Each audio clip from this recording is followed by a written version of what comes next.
Olá, boa noite. Fim de dezembro e essa altura do campeonato todos já estão fazendo as malas para depois do Natal pegarem estrada.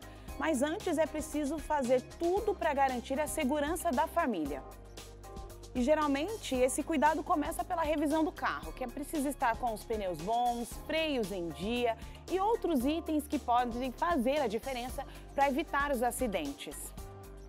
Por isso, o programa de hoje traz informações preciosas para que as suas férias sejam realmente um descanso e não uma dor de cabeça para a família. Inclusive com dicas de um especialista aqui no estúdio para que você consiga manter segura a sua casa enquanto está fora.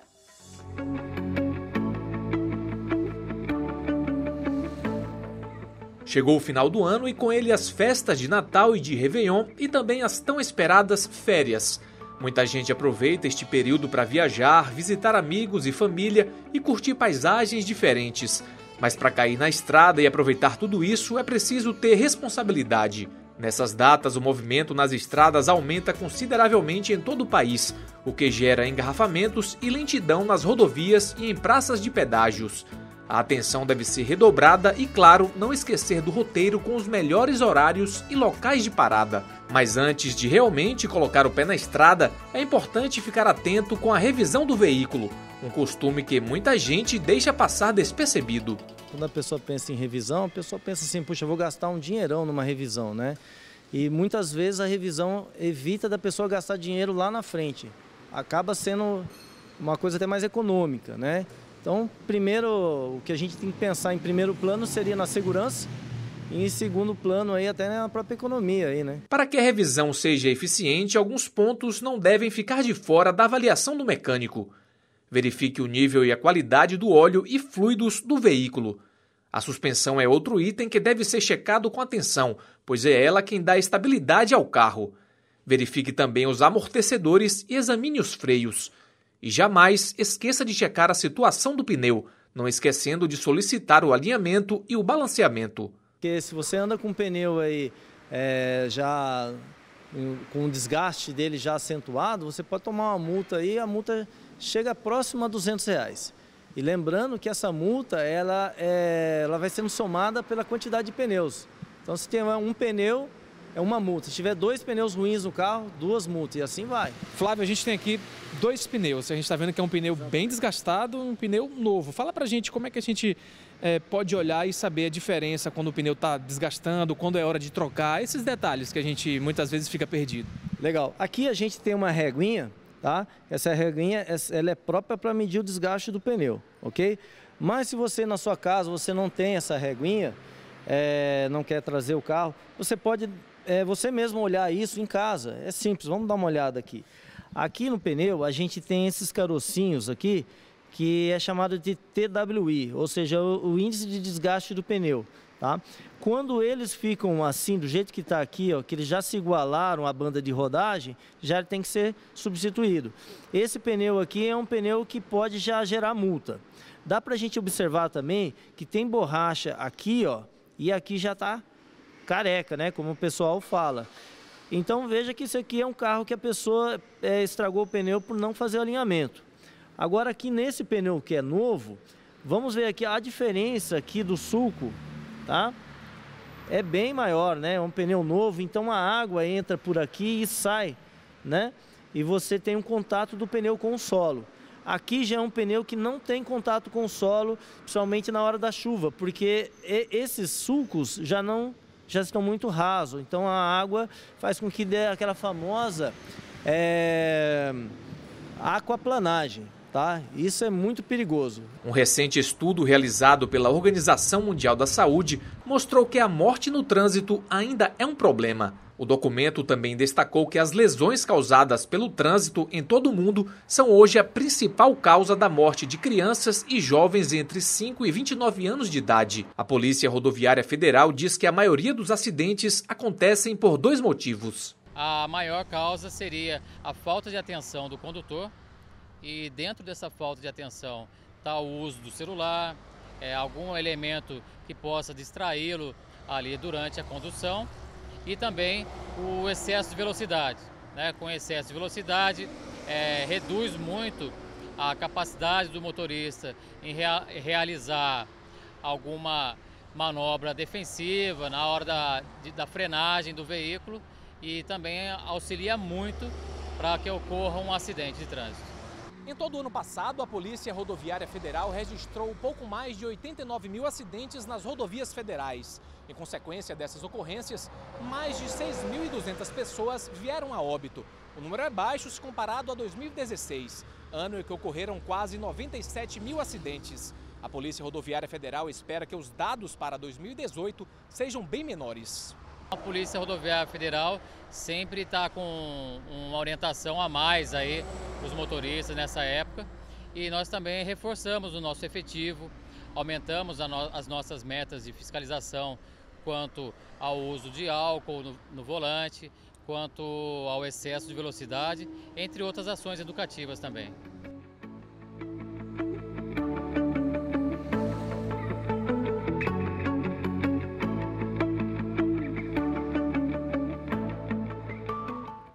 Para aprofundar mais sobre esse assunto, a gente conversa agora com o Diego Felipe Serpa dos Santos, do grupo GPS. Ele é formado em administração com especialização em gestão de segurança privada, inteligência estratégica e segurança corporativa.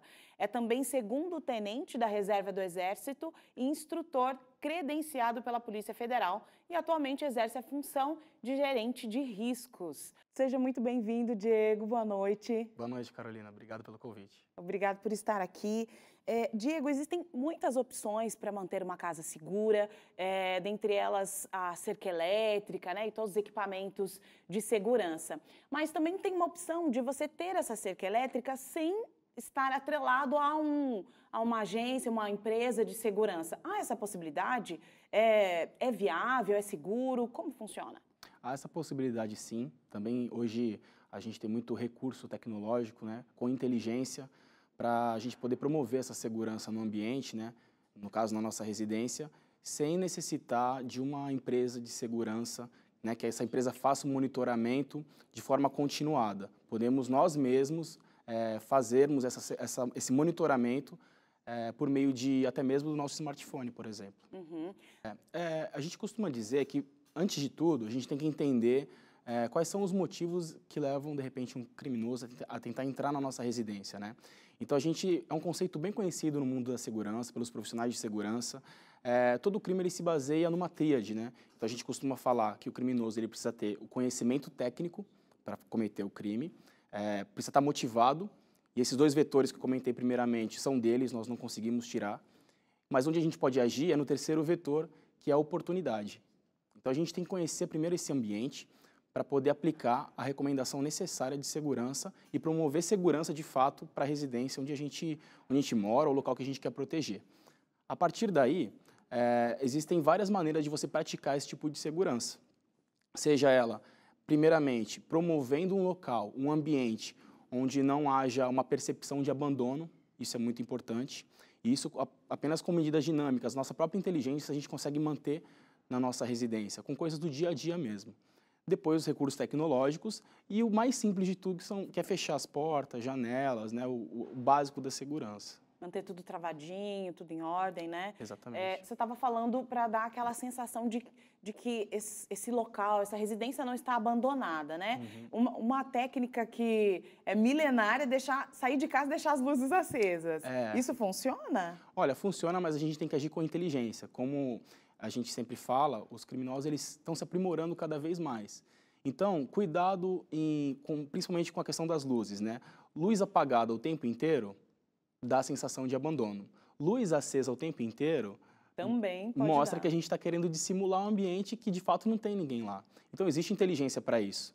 Tem luzes com programação de temporização, para acenderem exatamente quando a gente quer, no horário que a gente quer, o período que a gente quer mantê-las acesas, que não pode ser, por exemplo, de madrugada, que é quando a gente está dormindo.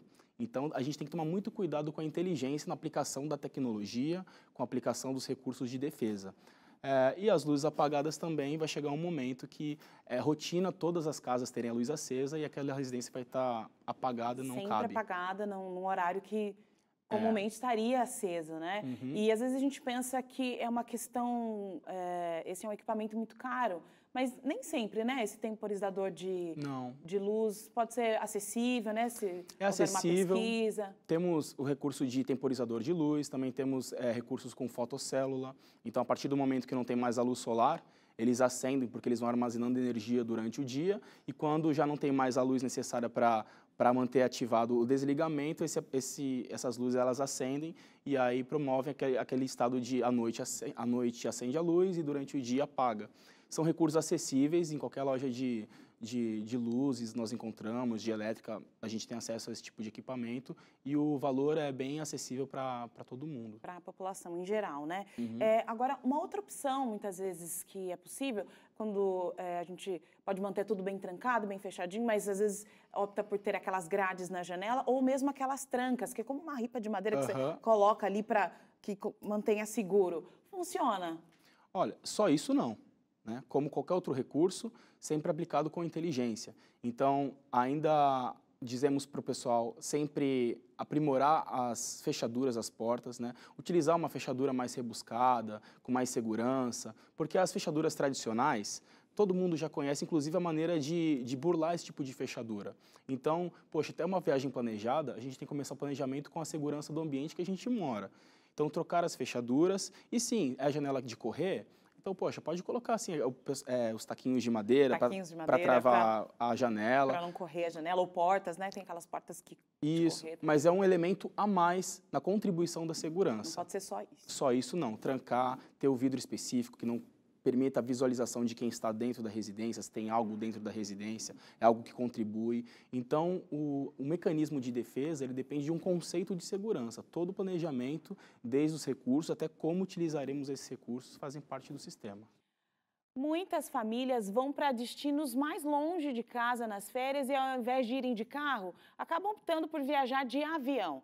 Seja dentro do Brasil ou fora do país, o passageiro deve se atentar às regras de despacho de mala, como o valor e o peso que podem ser levados nas bagagens de mão que vão ser colocadas na aeronave. São detalhes simples, mas que fazem toda a diferença.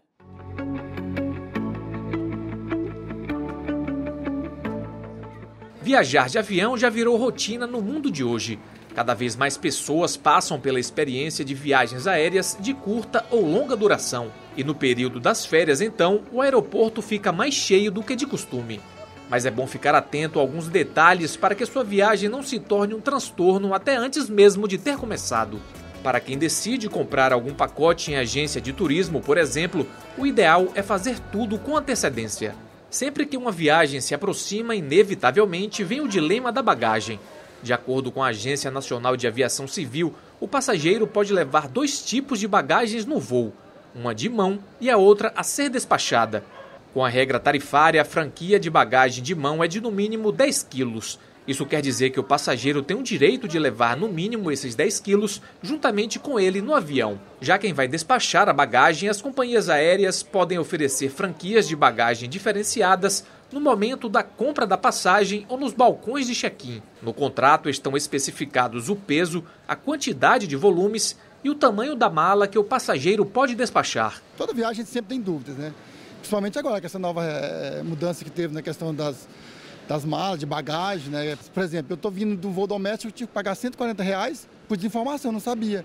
No meu caso, eu sempre viajo mais a trabalho e período curto de estadia nas cidades, acabo viajando mais com mochila ou bagagem mesmo que eu consigo não ter necessidade de despachar. Não sei ainda das novas normas, desconheço elas, tenho várias dúvidas. Ao se preparar para uma viagem, também não esqueça de verificar a documentação pessoal necessária, inclusive a de acompanhantes. Em voos internacionais, confira ainda as exigências de vacinas e demais regras para a estadia no país de destino. Se for Estados Unidos e Europa, o passaporte com validade mínima de 6 meses. Alguns locais precisam de vacina contra a febre amarela, como alguns países aqui no Caribe, algumas ilhas. Punta Cana também está exigindo, né? República Dominicana. Os países da Ásia, em grande maioria, e Oceania também, precisam de vacina contra a febre amarela. Aí o passaporte também vai precisar estar válido e alguns vistos. Ao comprar uma passagem aérea online, algo que muitas vezes pode acontecer é a emissão do bilhete com algum erro de digitação por parte do passageiro. Esses erros de digitação, mesmo que pequenos, podem se transformar em um grande transtorno para o cliente. Em alguns casos, ele fica impedido até de embarcar por conta de letras trocadas, nomes incompletos ou números errados. Se você comprou com a agência, você deve entrar em contato com a agência para que a gente veja o que vai ser possível. Mas divergência de nome impede embarque, você não embarca, literalmente. A não ser que seja uma pequena correção. Se for uma pequena correção, dá para fazer. Mas se for um nome muito divergente, aí você precisa cancelar esse bilhete, pedir reembolso e comprar um bilhete novo. Em voos nacionais, o ideal é chegar no mínimo 2 horas antes do voo. Já para voos internacionais, pelo menos 3 horas de antecedência. Ao passar pelo balcão da companhia aérea e ter feito o check-in, você deve procurar pelo local onde são feitos os embarques. Após todos os procedimentos, como passar pelo detector de metais, é só aguardar o momento do voo.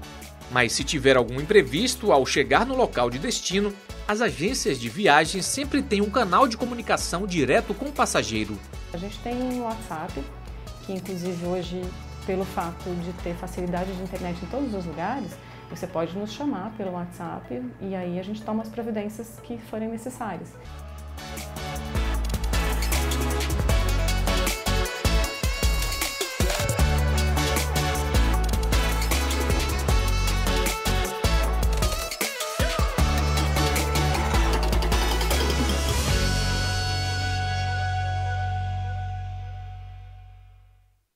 E a gente volta agora para conversar com o Diego Felipe Serpa dos Santos. Estamos falando aqui um pouco sobre segurança, pegando algumas dicas para proteger a nossa casa. Felipe, fala aqui pra gente, por acaso, muitas vezes a gente quer proteger a nossa casa contra ladrões e tal, mas também é necessário proteger a nossa casa contra curto-circuitos ou, enfim, às vezes pode chover, acabar a energia. Quais são esses cuidados? Tirar os eletrodomésticos da tomada, por exemplo, é um cuidado interessante? É um cuidado também, Carolina. Mais uma vez, planejando a viagem, a gente tem que planejar para não fazer tudo com pressa, né? Não adianta errar rápido. E até mesmo o momento da saída da residência pode influenciar na segurança da casa. Porque se a gente sair correndo de casa, provavelmente a gente vai esquecer alguma luz acesa, um eletrodoméstico ligado, ar-condicionado, ventilador de teto, uma torneira ou chuveiro aberto. E esses problemas são ruins porque podem causar um princípio de incêndio ou até mesmo um tipo de alagamento dentro da residência, a gente acaba perdendo móveis, ou até mesmo a conta, né, de luz e a conta de água podem vir até mais alta se a gente for ficar um período muito mais longo fora da residência. E esse esquecimento também desses recursos, né, podem gerar também até uma oportunidade para um ladrão, para um bandido entrar na nossa residência. Uma vez que vê um princípio de incêndio ou um possível alagamento, ele pode utilizar isso como subterfúgio para poder entrar na nossa residência e causar um mal ainda maior. Então, é muito importante o planejamento, desligar da tomada, né, os recursos de televisão, ar-condicionado, tirar todos esses eletrodomésticos da tomada, checar as torneiras, o gás principalmente também, não esquecer de fechar o registro de gás. São coisas muito importantes. Eu acho que uma dica interessante, talvez para você que está em casa, seria fazer um checklist, né? Ter uma lista de itens que você precisa levar em conta antes de sair de casa, porque é importante, né? A gente faz isso com mala, com itens que precisa levar, quem sabe, para cuidar da casa, né? Um outro ponto importante, você estava falando aqui de possíveis alagamentos, é uma situação que não tem muito como se precaver, né? Ainda mais se tiver uma região que não é comum ser alagada, né? Numa dessas, será que tem uma campanha de vizinhança solidária, né? Tem campanhas assim, ou não necessariamente uma campanha, mas você ter essa comunidade, essa amizade, pode contribuir para que você consiga manter a casa segura. Funciona? Sim, para os alarmes, né? A política da boa vizinhança faz parte do conceito de segurança.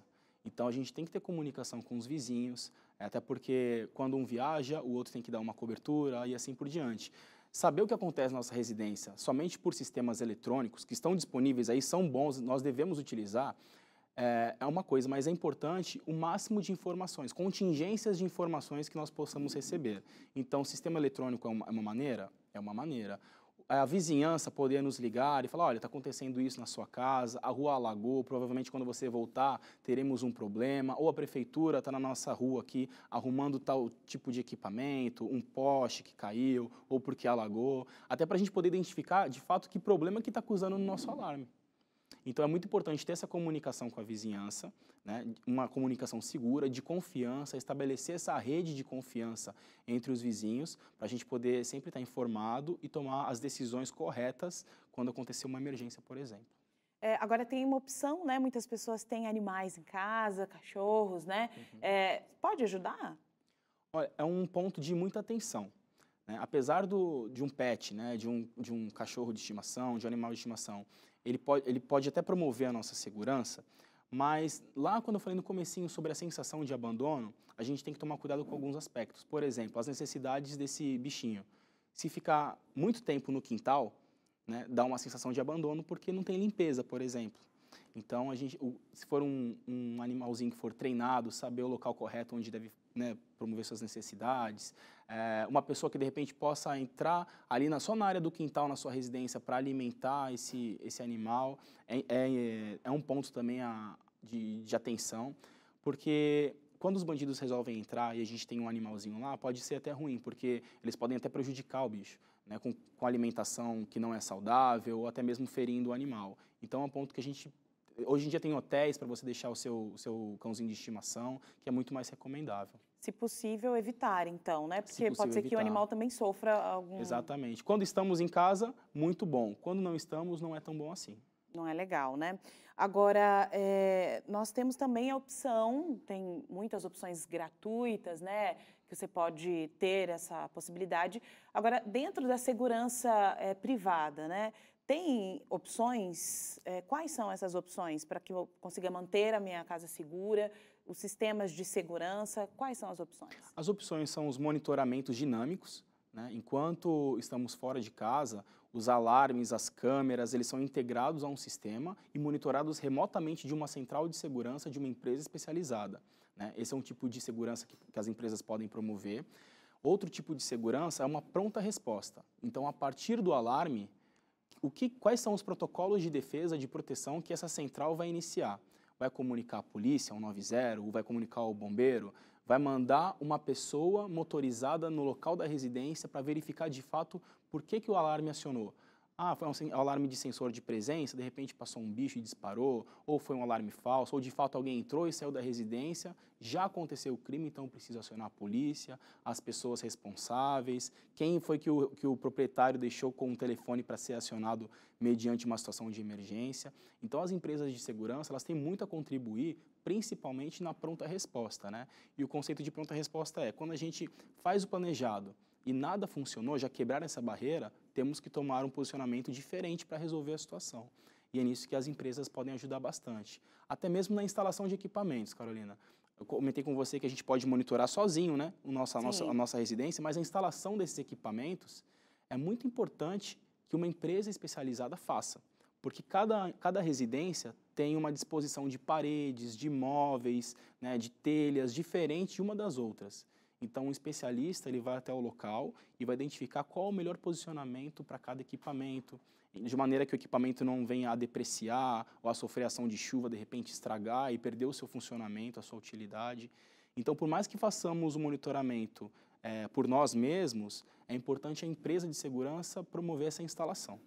Entendi. Então, mesmo que durante todo o percurso você mesmo consiga tomar conta, né, ali gerenciar esse processo todo, para instalar é necessário uma empresa de segurança, porque ela conhece toda a estrutura da casa, né? Sim. Ela vai chegar antes, vai conhecer a estrutura da casa para promover essa segurança, né? São muitas opções, mas por fim, eu acho que a palavra central aqui é o planejamento. Planejamento, inteligência, né? Planejar tudo direitinho, buscar um profissional qualificado, uma empresa qualificada para te ajudar a tomar a melhor decisão, porque não adianta errar com inteligência. Temos que tomar cuidado também nesses detalhes, né? Diego, muito obrigada pelas suas dicas, foram muito importantes e obrigado pela sua presença aqui conosco. Eu que agradeço, Carolina. Obrigado a todos e tenham sempre um ambiente seguro, uma viagem segura. Muito bem. O Realidade em Pauta fica por aqui. Você pode rever esse e outros programas pelo site novotempo.com/jornalismo. Uma boa noite para você. Até o próximo programa.